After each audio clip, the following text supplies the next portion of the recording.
Hi, thank you for joining us. We're just going to wait a few more minutes for a few more people to join us before we get started. So just hang in there.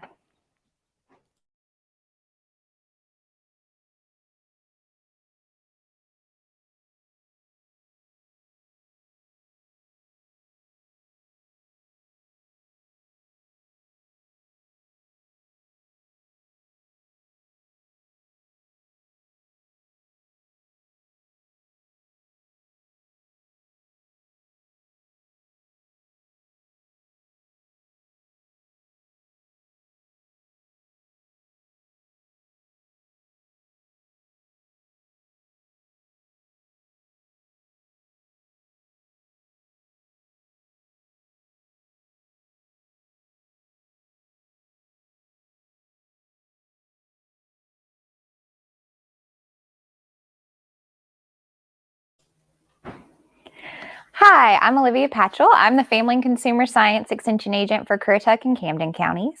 And I am going to be talking to you guys today about fish and purchasing fish, adding fish to your diet, including shellfish. And today we're going to be making a basil, shrimp, and tomato pasta. If you have questions today, you can type them in the chat box. If you are on YouTube, if you are on Facebook, write them in the comments section underneath the video and we'll try to get to those. If they come in after the fact, I'll try to answer them there as well. If you have any questions while you're watching this later, you can always contact me. My contact information is on the Currituck Extension website, and I think I also linked it in the description of the video on YouTube. So we're going to go ahead and get started just kind of talking about fish, and Sheila is going to begin, so you might hear a little bit of noise in the background. Sheila's going to begin with sauteing our shrimp. So the Mediterranean diet encourages you to eat fish 2 to 3 times a week. There are lots of recipes on the Med Instead of Meds website where I've linked you guys back to this recipe that have fish, or how you can incorporate fish into your diet. So you want to make sure that at least one serving of high-fat fish, such as salmon, is in your diet, or that's the recommendation for the Med Instead of Meds curriculum, once a week. And we're using shrimp today. It's a great local alternative for this area. So another option would be to utilize a fish taco or a salmon burger, and you can check out some of these recipes on that Med Instead of Meds website that I mentioned. So there are lots of ways to incorporate fish into your diet, but a great hack or a life hack for incorporating fish into your diet is to pick a day where you have fish, whether it's a fish taco, or some people even have like a salmon Saturday, so that every Saturday you have some type of salmon dish. And this ensures that you are getting that fish at least once a week. And again, we want to try to get it 2 to 3 times a week. So that might be shifting your diet quite a bit from what you normally do. So as Sheila's beginning to saute our shrimp for our basil, shrimp, and tomato pasta with feta, let's talk about chiffonading. So we're going to take the basil that we have picked from the garden. We're going to stack it on top of each other. The leaves, similar sizes, are easier. As they get a little bit smaller, it's a little harder. Once you stack them on top of each other, you'll roll them up, and then we're just going to cut them in ribbons. So chiffonade is a French term that means ribbons. And so we're slicing these into these nice little ribbons. We'll go back and kind of go the other way as well. You'll notice her nice rocking motion with the knife. You don't hear a lot of clicking where she's picking the knife up and putting it down. And that's just for safety. As long as you keep the tip of the knife on the cutting board, you're not going to cut your fingers. And then she's just going to pull all those apart, and she has these nice little ribbons. It makes for a great look. And now that the shrimp are pink, or if they're getting close to being pink, yeah, we'll just add in our basil and tomatoes. So this only takes a few minutes. And remember that the shrimp just needs to turn that nice pink color. And then we're going to wilt down our basil and tomatoes. It's a very simple recipe here. You can utilize what you have coming out of your garden. Right now, you can utilize some of our fresh local seafood if you'd like as well. We have pre-prepared our whole wheat penne pasta, and we have utilized some low-fat feta cheese. So while that's cooking, I just want to talk to you guys a little bit more about seafood and kind of cutting the cost for seafood. So a lot of questions that come up when you're talking about the Mediterranean diet. Do you have to eat fish? Well, you don't have to eat fish. What about fish and it being expensive? And should you get, what about your concerns with mercury and whether or not you should have farm raised versus fresh fish? So some ways to cut prices on fish, and there is a fish buying guide I have linked in the description for this video. So if you have some questions, you can always check that out. You can choose canned. So the canned tuna, canned salmon are great. I want to make sure that they're packaged in water or olive oil rather than a juice or a syrup. Keep an eye out for that.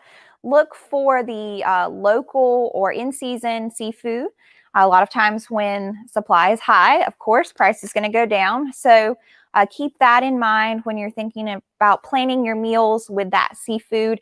And then also you can look for coupons or sales ads. You can buy frozen as well at the grocery store. So those are some of your options for buying fish on a budget. And what about mercury? So mercury is a concern for some people. The majority of people that have to worry about mercury are going to be your small children and pregnant women. But you really don't have to worry too much about mercury as far as it's standing in the way of adding fish to your diet. The common fish and seafood eaten in the United States are very low risk for mercury. The higher the higher mercury content fish are going to be your shark, your pike, and your halibut. There is a complete list of all this information on the buyer's guide that I linked. So you can see the low risk fish as well as the high risk fish. And so as far as children go and pregnant women, you kind of want to avoid that shark, the swordfish, king mackerel, tilefish, marlin, big eye tuna, and anything that may be fished out of locally contaminated waters. So you want to make sure that you're getting your fish from a trusted source. And often that is the case for everyone. So as far as farm raised versus wild caught, it is impossible to give a sweeping statement as to whether one is better than the other.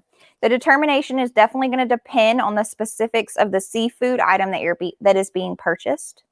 So just be savvy in regards to your purchasing. You want to check the seafoodwatch.org, and that will help you make an informed decision. That information is again linked in the description if you need to get to that website.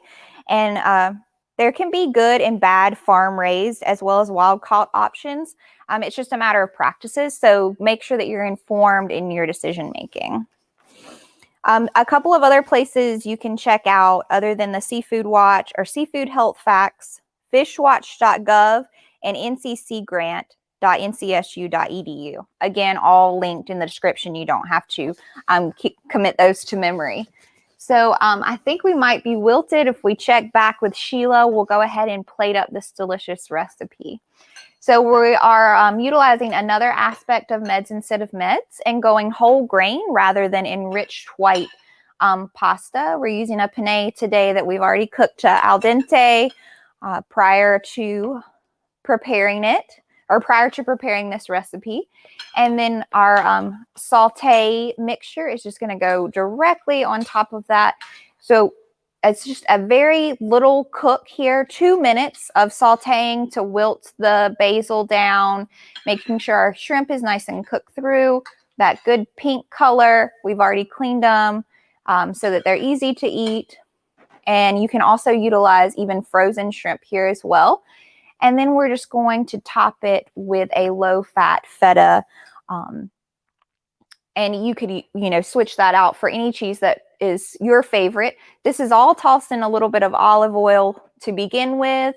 So that's going to be your liquid, and you can even season it with a little salt and pepper or other seasonings that are to your liking. All right, so I'm going to go ahead and wrap us up today with our recipe and our information about seafood. And I wanted to go ahead and plug our class that's coming up on June 16th. We're doing a seafood class. If you're not able to make it in person and you'd like to watch it as a live stream or watch it later as a recording, you're more than welcome to. Please check out our event site and sign up online so we can have you attend. And thank you guys for joining us today. Remember, if you have any questions, you can always contact me or type them in our chat. We'll give you just a few minutes now. And if I can't answer your fish questions, we will try to get back to you. Okay, so we'll cut the stream for today, but we'll hope to see you next month.